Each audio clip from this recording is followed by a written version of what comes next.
好，大家都问我怎么开，我今天就来开一次给大家看。首先，我们要找出我们最前面，就摆的都有个最前面的那一条，先把它拿出来啊，不要把它解开啊，先拿出来，然后刀口要朝你的方向，轻轻压着，然后你一只手是抓里面，一只手抓外面这一条，要准备打开的这一条，然后你就可以这样就可以转开。那自己就小心一点，这样就可以转开。好，这样你就开到第一节了，就跟我们之前那个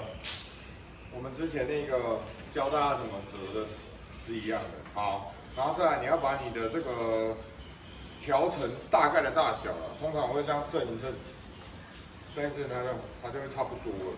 差不多你会比较好找，然后先找出最上面一样是叠在最上面那一条，然后把它拉过来，然后拉过来之后。有看到中间这里有一条吗？对，凸出来的这一条，你就左手抓着它，然后这样子打开，它就开了。这样是最安全的方式。然后两只手再去接，两只手再去互接，然后把它打开。两只手再去接，再把它打开。它最好是放在地板上啊，这样我们会放在地板上，可以吗？就开了。OK， 那就开了。然后如果要折的话，一样哦，就是这样。